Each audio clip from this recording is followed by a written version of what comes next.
Hello guys, welcome to my YouTube channel. Today I discuss a vital video for class 8 subject geography chapter 11 part 1. I think today is the last day of Durga Puja festival that is called the Bijoy Dashami. So এবারে কিন্তু এই দেবী কিন্তু এসেছিলেন গজতে করে আর যাচ্ছেন কিসে যাচ্ছেন হচ্ছে দোলায় চড়ে। তো এই গজতে আসার লক্ষ্যে কিন্তু সমৃদ্ধ বৃদ্ধি অর্থাৎ দেশের দশের সমৃদ্ধি আর এই দোলায় চড়ে যাওয়ার লক্ষণ হচ্ছে অশুভ। তাই আমাদের সেই অশুভ আর শুভ এই দুটো কিন্তু আমাদের মধ্যে সকলের বিশ্বাসযোগ্য বিষয় হয়ে নাও উঠতে পারে, তবে কর্মের মধ্যে দিয়ে এইগুলো কিন্তু পরিবর্তন করা যায়, এটা আমরা জানি।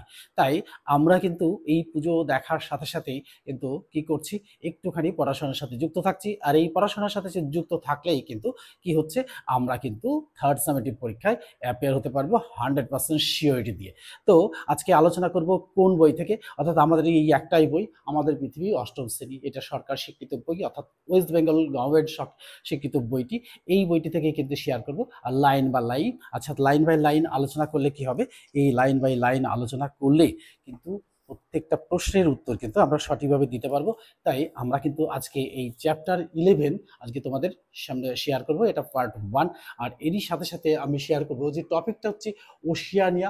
2 নম্বর টপিক হচ্ছে এই ওশিয়ানিয়া অভিযান ও প্রাকৃতিক পরিবেশ।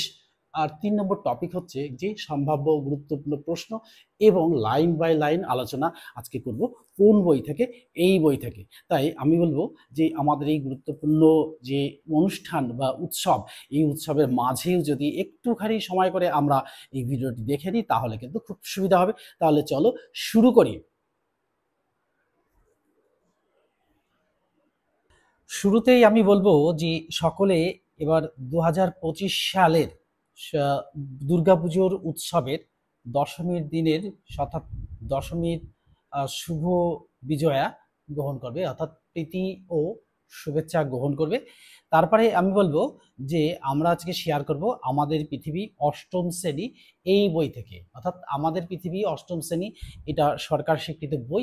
আর এই বইটি কিন্তু আমাদের সকল স্টুডেন্টের কাছেই আছে।